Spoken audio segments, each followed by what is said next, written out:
Bonjour à tous et bienvenue sur boursicoté.com pour cette nouvelle analyse technique du CAC 40 en clôture avec donc une fin de semaine qui se termine avec une légère hausse. On a ouvert ce matin donc sur la suite de la news concernant l'accord commercial avec la Grande-Bretagne sur gap haussier qui a permis un franchissement de la zone des 7725 points. Cette zone a agi comme support puisqu'on est revenu ici sur la zone des 7723,14, donc léger enfoncement avant un retour à la hausse. On a eu un gap haussier donc qui n'a pas été comblé pour 4 points et globalement on revient se positionner ici sur un niveau supérieur. Alors si on tient compte des dividendes, et je vous invite à observer ce qui se passe sur l'analyse des indices mondiaux, si on tient compte des dividendes, on a effectivement un léger point haut par rapport au point haut que nous avions ici vendredi dernier. Donc on a une légère progression, ce qui permet d'entretenir une dynamique légèrement haussière. Au niveau des indicateurs techniques, on perçoit tout de même un affaiblissement de la dynamique ici sur les histogrammes du MACD. Le RSI est totalement horizontal, les volumes sont nettement inférieurs à la moyenne. Donc en fait, c'est une hausse qui se fait sans réelle conviction. Au niveau du palmarès des valeurs, nous avons une configuration, donc un CAC 40 qui gagne 0,64% à 7743,75 et donc quelques valeurs en hausse, à l'image de ST Microelectronics qui gagne 3,34%, Capgemini plus 3,32%, derrière Renault et L'Oréal sont sur des hausses proches de 2%, ainsi qu'LVMH et Edenred qui sont plus sur des hausses proches de 1,7%. Au niveau des plus fortes baisses, on retrouve des titres comme Thales, moins 2,84%. Nous n'avons que 7 valeurs dans le rouge aujourd'hui, toutes perdent, à part Thales, donc toutes les autres perdent ont des pertes inférieures à 1%, comme Safran, Essilor Luxottica, Accor Hotel, Schneider Electric, Pernod Ricard ou Engie. Donc c'est plutôt haussier, c'est-à-dire qu'à part une valeur Thales qui a une perte conséquente, les autres sont sur des pertes assez minimes. Globalement, donc la semaine est plutôt positive. On est venu ici après l'ouverture d'un gap, donc vendredi dernier, on a tenté un comblement mais qui n'a été que partiel. Là aussi, on laisse le gap ouvert pour 4 points et on revient se positionner ici sur la partie supérieure de la zone d'évolution de vendredi dernier. Avant d'aller plus loin, je vous propose une vue sur le marché en hebdomadaire pour constater que nous sommes sur une configuration là aussi de temporisation. Alors c'est un signal, le fait ici d'avoir cette bougie d'hésitation totale et une semaine totalement incluse dans le corps de la précédente bougie est un petit signal d'affaiblissement. C'est un petit harami. Donc globalement, on n'est pas vraiment sur un retournement, mais on est sur une temporisation. Vous voyez que les précédentes semaines, la hausse ici avait été assez forte. Et clairement, le fait ici d'avoir cette bougie met un petit coup d'arrêt à cette dynamique.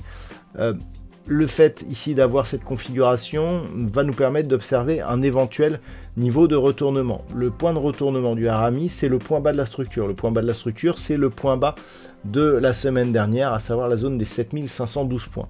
C'est ce point qu'il faudra surveiller car sa rupture la semaine prochaine entraînerait un signal de retournement majeur. Donc du point de vue chartiste, voilà ce que l'on a.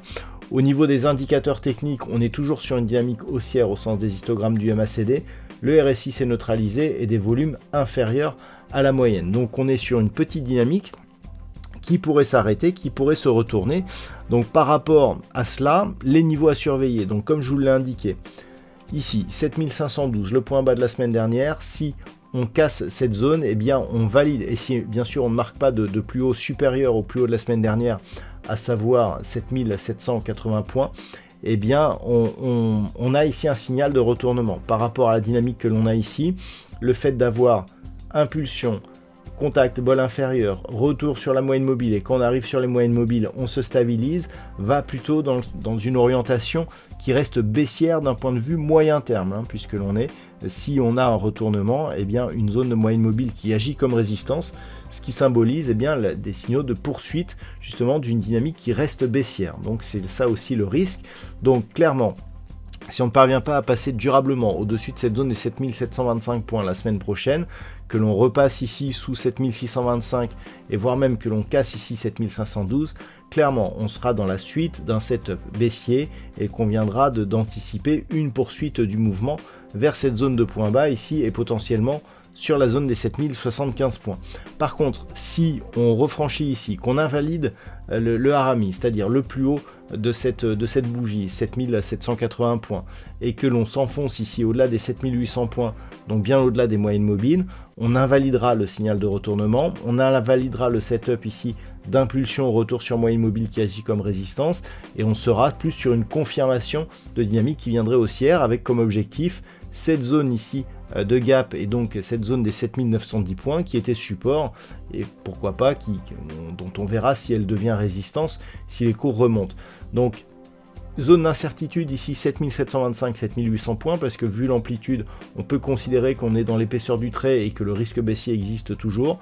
Cassure des 7800 points à la hausse, on serait sur un signal je dirais beaucoup moins négatif, puisqu'on ne serait pas encore totalement sorti de la dynamique baissière, mais on aurait quand même de gros signaux d'affaiblissement. Par contre, tant que l'on reste sous 7725 et si on casse ici 7512 points, on a des gros signaux baissiers qui vont s'ouvrir. Alors, si on reporte ça sur la vue hebdomadaire, sur la vue daily, pardon, nous avons donc...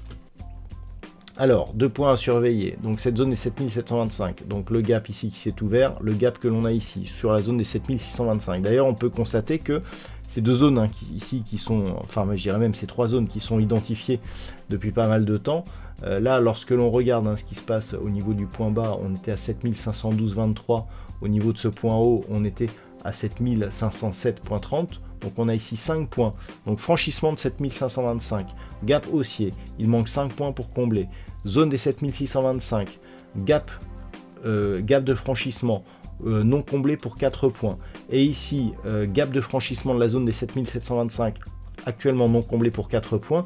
Je n'ai touché aucune de ces zones depuis que l'on est ici sur la phase de rebond. C'est très intéressant de voir que le chartisme nous donne ici des zones de gap à chaque franchissement, ce qui veut dire que on est sur une construction qui reste technique, mais potentiellement qui ne nous donne pas encore de signal d'affaiblissement. Si on confirme ici la rupture des 7780 et celle des 7800, on sera dans une suite logique. Par contre, effectivement, si on repasse ici sous cette zone, que l'on commence à combler les gaps haussiers qui se sont ouverts tout autour de cette phase de hausse, là clairement apparaîtront les signaux d'affaiblissement. On peut aussi considérer que l'on a deux zones de points hauts quasi identiques. Si on vient casser le point bas intermédiaire, eh bien, ça nous donnera une configuration en double top, avec ici quelque chose qui pourrait ressembler à ça. Là, effectivement, le premier point de rupture, c'est le comblement de ce gap ici à 7625. La cassure de cette zone pourrait nous redonner des signaux assez fortement baissiers là aussi, là d'un point de vue daily. Donc voilà les niveaux qu'il faut surveiller dès la semaine prochaine. Voilà donc ce que l'on peut dire sur cette analyse technique du CAC 40 pour cette fin de semaine. D'un point de vue purement statistique, nous sommes dans une configuration qui nous donne un peu moins d'occurrence que ce que nous avions auparavant. Auparavant, on avait ici une probabilité assez haussière, mais qui se stabiliserait la semaine prochaine, voire qui pourrait commencer à décliner. Là, on est sur un nombre d'occurrences assez peu important. Il n'y a quasiment plus de potentiel haussier, c'est-à-dire que là, a priori, on aurait quasiment épuisé le potentiel haussier. On serait toujours sur une phase de stabilisation la semaine prochaine qui pourrait repartir à la baisse là aussi. Bon, les objectifs sont un peu plus éloignés, mais en tout cas, il n'y a plus trop je dirais, de conviction haussière d'un point de vue statistique sur cette configuration. Voilà donc ce que l'on peut dire sur cette analyse technique du CAC 40. Je vous souhaite donc un très bon week-end, il paraît qu'il va faire beau, on se retrouve dès la semaine prochaine pour d'autres analyses techniques, toujours sur le site boursicoté.com.